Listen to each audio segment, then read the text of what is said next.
Hello friends, आज का topic है बौद्ध धर्म यानी कि बुद्धिज्म। इससे पहले हम लोगों ने जैन धर्म जैनिज्म को कंप्लीट कर दिया है। उसके सारे इंपॉर्टेंट एमसीक्यूज को भी देख लिए, उसके सारे प्रीवियस ईयर क्वेश्चन को देख लिए। आज हम लोग स्टार्ट कर रहे हैं बौद्ध धर्म।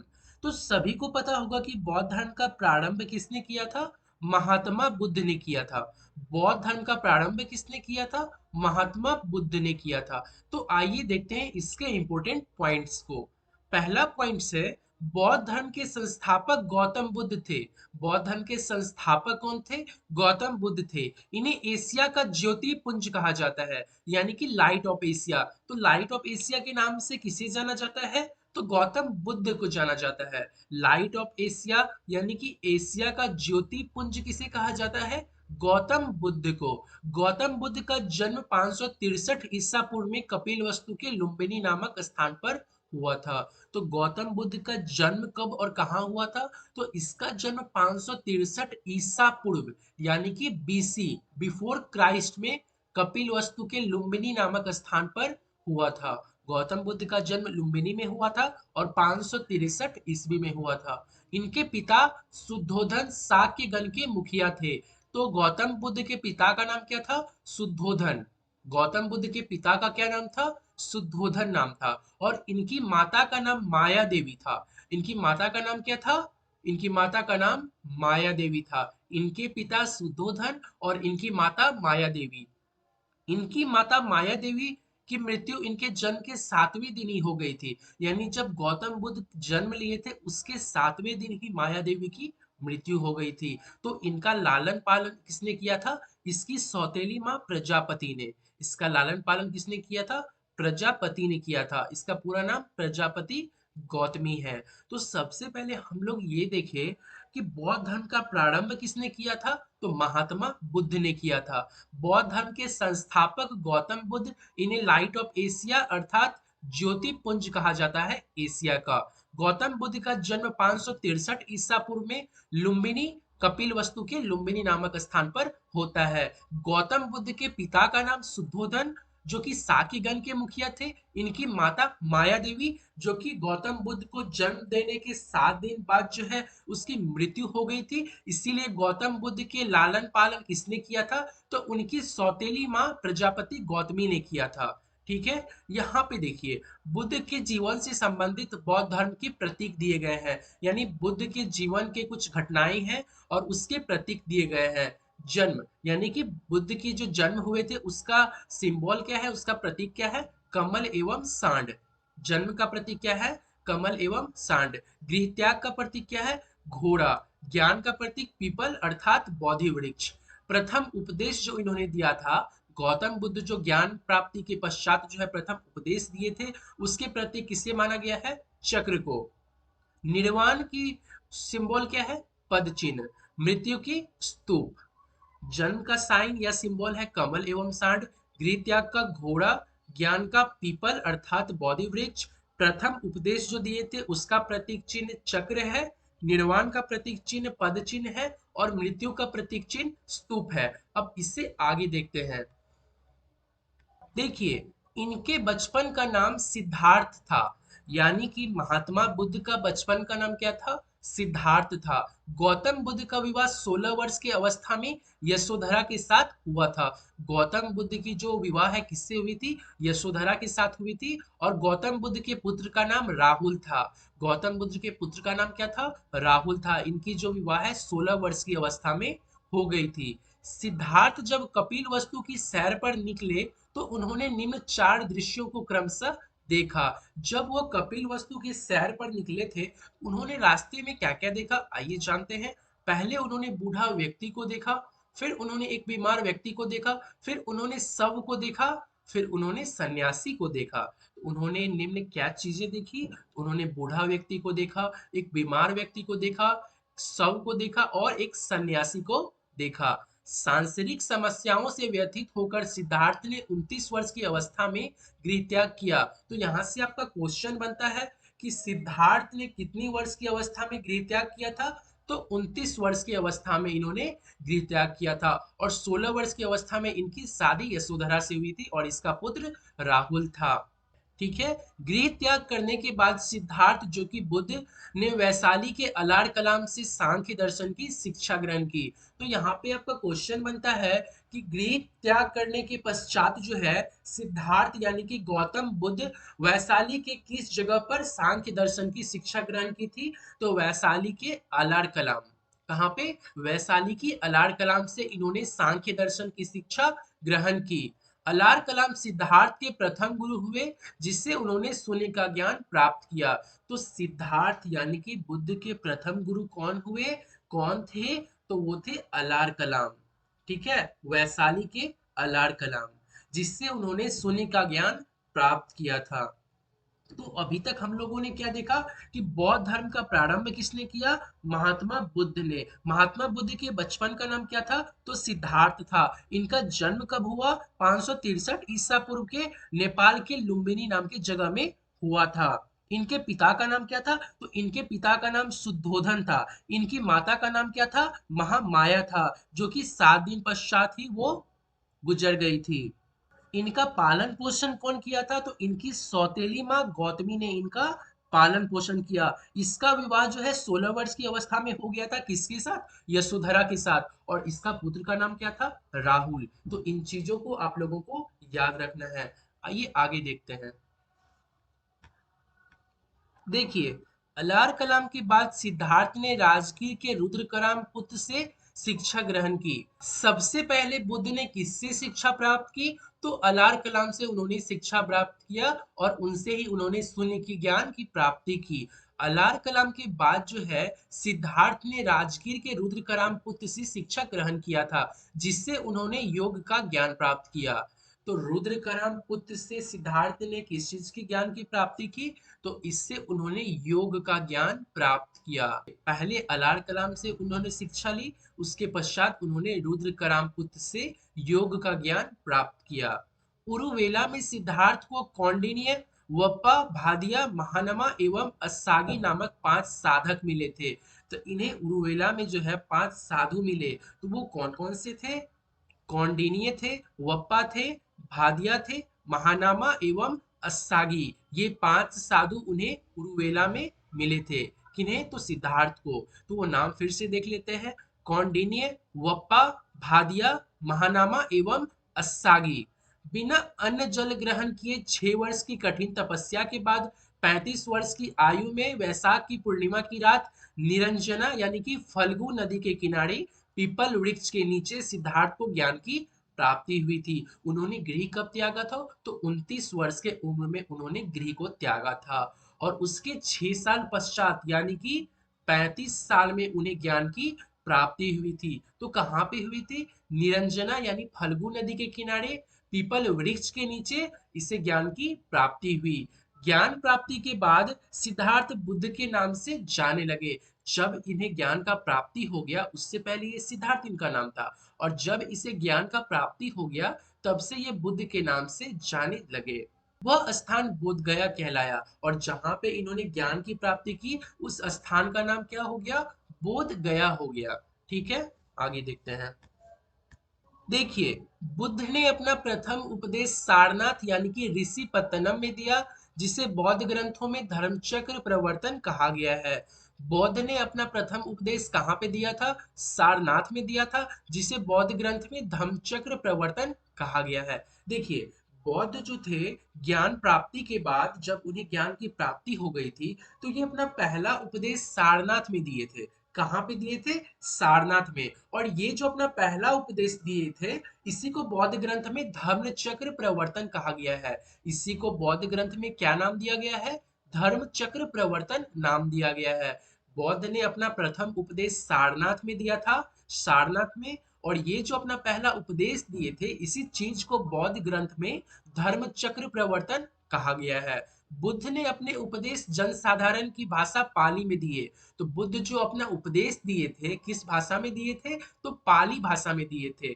बुद्ध ने अपने उपदेश कौशल, वैशाली, कौशाम्बी व अन्य राज्यों में दिए। और वह सर्वाधिक उपदेश कौशल देश की राजधानी श्रावस्ती में दिए।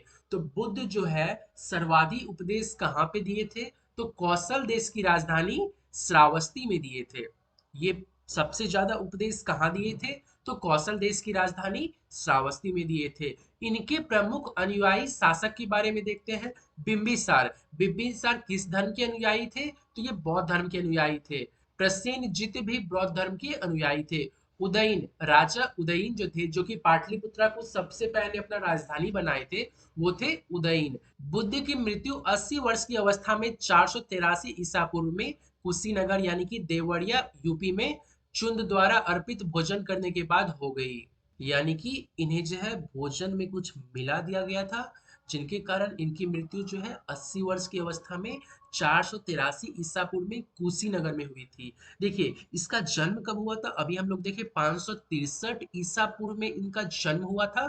ठीक है, और इनकी मृत्यु कब हुई? 483 ईसा पूर्व में इनकी मृत्यु हुई। कितने वर्ष की अवस्था में? तो 80 वर्ष की अवस्था में इसकी मृत्यु हुई। कहाँ पे हुई? देवरिया यूपी।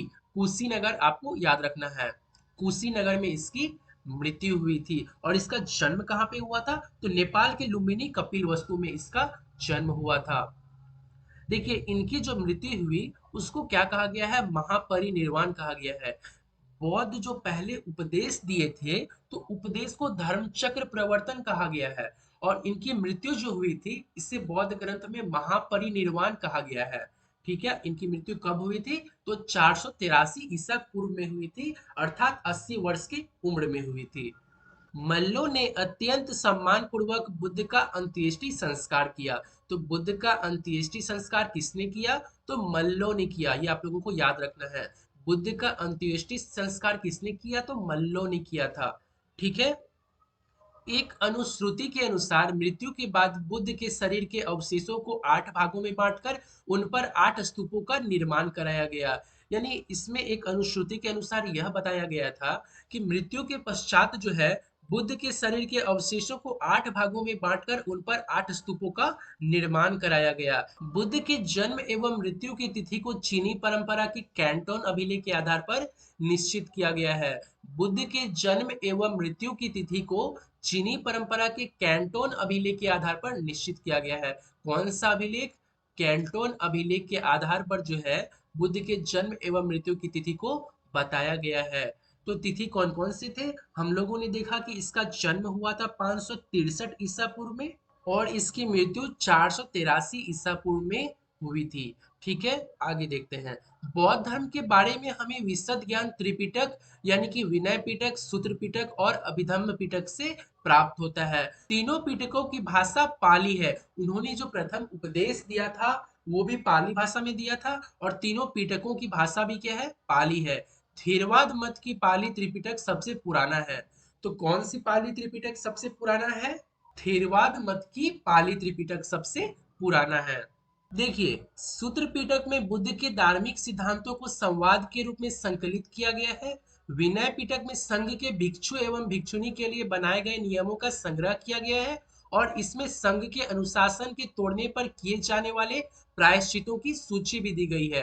और अभिधम्म पिटक में सूत्र पिटक में वर्णित सिद्धांतों के सुव्यवस्थित अनुशीलन के लिए आवश्यक सूचियों के सारांश तथा प्रश्नोत्तरी का समावेश किया गया है। तो इन त्रिपिटकों में किस चीज का वर्णन है वो हम लोग देखते हैं। सूत्र पिटक में जो है बुद्ध के धार्मिक सिद्धांतों के बारे में दिया गया है। ठीक है, सूत्र पिटक में बुद्ध के धार्मिक सिद्धांतों के बारे में दिया गया है। विनय पिटक में संघ के भिक्षु एवं भिक्षुणी के लिए बनाए गए नियमों का संग्रह किया गया है। ठीक है, और अभिधम्म पिटक में सूत्र पिटक में वर्णित सिद्धांतों को सुव्यवस्थित किया गया है। तो सूत्र पिटक में जो भी सिद्धांत है उसे सुव्यवस्थित किसमें किया गया है? अभिधम्म पिटक में। तो हम लोग क्या देखे अभी तक कि सूत्र पिटक, इसमें क्या है? इसमें बुद्ध के धार्मिक सिद्धांतों को दिया गया है, और इसी को सुव्यवस्थित करके किसमें दिया गया है? अभिधम्म पिटक में। और विनय पिटक में संघ के भिक्षु एवं भिक्षुणी के लिए बनाया गया है। तो समझ में आ गया त्रिपिटक। तो आगे देखते हैं। देखिए नोट में यह लिखा गया है कि पाली त्रिपिटकों की पहली शताब्दी ईसा पूर्व में श्रीलंका के शासक वत्तगामिनी की देखरेख में पहली बार लिपिबद्ध किया गया। यानी कि पाली त्रिपिटक को पहली बार लिपिबद्ध कब किया गया? तो श्रीलंका के शासक वत्तगामिनी की देखरेख में इसे पहली बार लिपिबद्ध किया गया। किस चीज को? तो पाली त्रिपिटकों को। ठीक है, तो पाली त्रिपिटक जो थी वो पहली शताब्दी ईसा पूर्व में श्रीलंका के शासक वत्तगामिनी की देखरेख में इसे पहली बार लिपिबद्ध किया गया था। सूत्र पिटक के 5 निकाय है। सूत्र पिटक यानी त्रिपिटकों में से एक सूत्र पिटक, उसके 5 निकाय है। दिग, मंझिम, संयुक्त, अंगुत्तर और खुद्दक। दिग, मंझिम, संयुक्त, अंगुत्तर और खुद्दक। बुद्ध के पूर्व जन्मों से जुड़ी जातक कथाएं खुद्दक निकाय की 15 पुस्तकों में से एक है। यानी कि बुद्ध के पूर्व जन्म से जुड़ी जो जातक कथाएं हैं वह खुद्दक निकाय की 15 पुस्तकों में से एक है। खुद्दक निकाय में धम्मपद यानी कि नैतिक उपदेशों का पद्यात्मक संकलन है। खुद्दक निकाय में किस चीज का संकलन है? तो नैतिक उपदेशों का पद्यात्मक संकलन है, यानी कि पद्यांश में इसका संकलन किया गया है। थेर गाथा, थेर गाथा हम लोग पढ़े थे इसके बारे में कि सबसे प्राचीन जो त्रिपिटक थी वो थेर गाथा थी। तो थेर गाथा यानी कि बौद्ध भिक्षुओं का गीत, और थेरी गाथा यानी कि बौद्ध भिक्षुणियों का गीत। हम लोग इसमें क्या देखे? हम लोग ये देखे कि सूत्र पिटक के 5 निकाय है। सूत्र पिटक क्या है? सूत्र पिटक एक ग्रंथ है, यानी कि त्रिपिटकों का एक ग्रंथ है सूत्र पिटक। इसमें जो है बौद्ध के सिद्धांत के बारे में लिखा गया है। और सूत्र पिटक के 5 निकाय है। दिग, मंझिम, संयुक्त, अंगुत्तर और खुद्दक। ठीक है, यहां तक समझ गए? बुद्ध के पूर्व जन्मों से जुड़ी जातक कथाएं खुद्दक निकाय की 15 पुस्तकों में से एक है। और खुद्दक निकाय में धम्मपद यानी कि नैतिक उपदेशों का पद्यात्मक संकलन है। थेर गाथा में बौद्ध भिक्षुओं का गीत है। और थेरी गाथा में बौद्ध भिक्षुणी का गीत है। ठीक है। बौद्ध धर्म मूलतः अनिश्वरवादी है। बौद्ध धर्म क्या है? अनिश्वरवादी है। और अनिश्वरवादी का अर्थ आप सभी जानते होंगे कि ईश्वर को नाम मानने वाले को अनिश्वरवादी कहा जाता है। इसमें जो है आत्मा की भी परिकल्पना भी नहीं की गई है। हम लोग जो जैन धर्म पढ़े थे वो लोग आत्मा पे विश्वास करते थे, लेकिन बौद्ध धर्म जो है न ही ईश्वर पे विश्वास करते हैं और न ही आत्मा पे विश्वास करते हैं। बौद्ध धर्म में पुनर्जन्म की मान्यता है, यानी कि बौद्ध धर्म में पुनर्जन्म को माना जाता है। देखिए, जब बौद्ध धर्म भी कंप्लीटली खत्म हो जाएगा तब मैं एक वीडियो लाऊंगा जिसमें कि बौद्ध धर्म और जैन धर्म को डिफरेंशिएट करूंगा, और उसमें मैं ये बताऊंगा कि बौद्ध धर्म का क्या कहना था एक चीज पे और उसी चीज पे जैन धर्म का क्या कहना था। इससे आप लोगों को याद करने की एक अच्छी तरीका मिल जाएगी। तो इससे आगे हम लोग देखते हैं। तृष्णा को छीन हो जाने की अवस्था को ही बुद्ध ने निर्वाण कहा है। तृष्णा को छीन हो जाने की अवस्था को बुद्ध ने क्या कहा है? निर्वाण कहा है। और महापरिनिर्वाण किसे कहा गया है? बुद्ध की जो मृत्यु हुई थी 483 ईसा पूर्व में, उसे ही महापरिनिर्वाण कहा गया है बौद्ध ग्रंथ में। और तृष्णा को छीन हो जाने की अवस्था को ही बुद्ध ने निर्वाण कहा है। देखिए, विश्व दुखों से भरा है का सिद्धांत बुद्ध ने उपनिषद से लिया है। बुद्ध ने एक सिद्धांत दिया है, विश्व दुखों से भरा है। ये कहाँ से लिया गया है बुद्ध के द्वारा? तो उपनिषद से लिया गया है। बुद्ध के अनुयायी दो भागों में विभाजित थे, पहले भिक्षुक और दूसरे उपासक। अब भिक्षुक के बारे में जानते हैं। बौद्ध धर्म के प्रचार के लिए जिन्होंने संन्यास ग्रहण किया उन्हें भिक्षुक कहते हैं।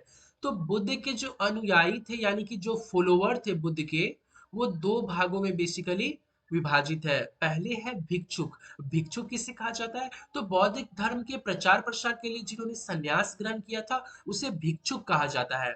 ठीक है। और उपासक किसे कहा जाता है? तो गृहस्थ जीवन व्यतीत करते हुए बौद्ध धर्म अपनाने वाले को उपासक कहा गया है, जो कि गृहस्थ जीवन भी व्यतीत कर रहे हैं और वह बौद्ध धर्म को भी अपनाए हुए हैं, तो उसे ही उपासक कहा गया है। तो बुद्ध के अनुयायी दो भागों में विभाजित थे, भिक्षुक और उपासक। देखिए, बौद्ध धर्म के वरिष्ठ साध्वी को थेरी के रूप में माना जाता है। बौद्ध धर्म के जो वरिष्ठ साध्वी यानी कि बड़े साध्वी को क्या कहा जाता है? थेरी कहा जाता है। क्या कहा जाता है? थेरी कहा जाता है। बौद्ध संघ में सम्मिलित होने के लिए न्यूनतम आयु सीमा कितनी है? 15 वर्ष। यानी कि आप बौद्ध धर्म में सम्मिलित होना चाहते हैं तो आपकी कम से कम आयु कितनी होनी चाहिए? तो 15 वर्ष मानी गई थी उस समय में। ठीक है। बौद्ध संघ में प्रविष्टि होने को उपसंपदा कहा जाता है। बौद्ध संघ में प्रविष्टि होने को क्या कहा जाता है? उपसंपदा कहा जाता है। तो आप लोगों के मन में आया होगा कि प्रविष्टि का अर्थ क्या होता है? प्रविष्टि का अर्थ होता है प्रवेश, अर्थात विवरण आदि लिखना। प्रविष्टि को क्या कहा जाता है? प्रवेश कहा जाता है। तो बौद्ध संघ में प्रवेश होने को उपसंपदा कहा जाता था। बौद्ध धर्म के त्रिरत्न कौन कौन से हैं? बुद्ध है, धम्म है और संघ है। बौद्ध धर्म के त्रिरत्न किसे किसे माना गया है? बुद्ध को, धम्म को और संघ को। ठीक है, देखिए हम लोग एक स्टार पॉइंट को देखते हैं। अद्भुत भारत लेखक ए एल बासम। तो ए एल बासम एक लेखक थे जिसके अनुसार जो है बुद्ध को ज्ञान की प्राप्ति 49 दिनों में हुई थी। ए एल बासम के अनुसार बुद्ध को ज्ञान की प्राप्ति कितने दिनों में हुई थी? तो 49 दिनों में हुई थी। किसका कहना था? ए एल बासम के कहना था। ठीक है, तो आज हम लोग यहीं पे रहने देते हैं। नेक्स्ट वीडियो में हम लोग बुद्ध के बारे में, उनके संगीतियों के बारे में देखेंगे और उनसे आगे जुड़े कुछ फैक्ट को और इम्पोर्टेंट क्वेश्चंस को देखेंगे। तो आज यहीं तक रहने देते हैं। धन्यवाद।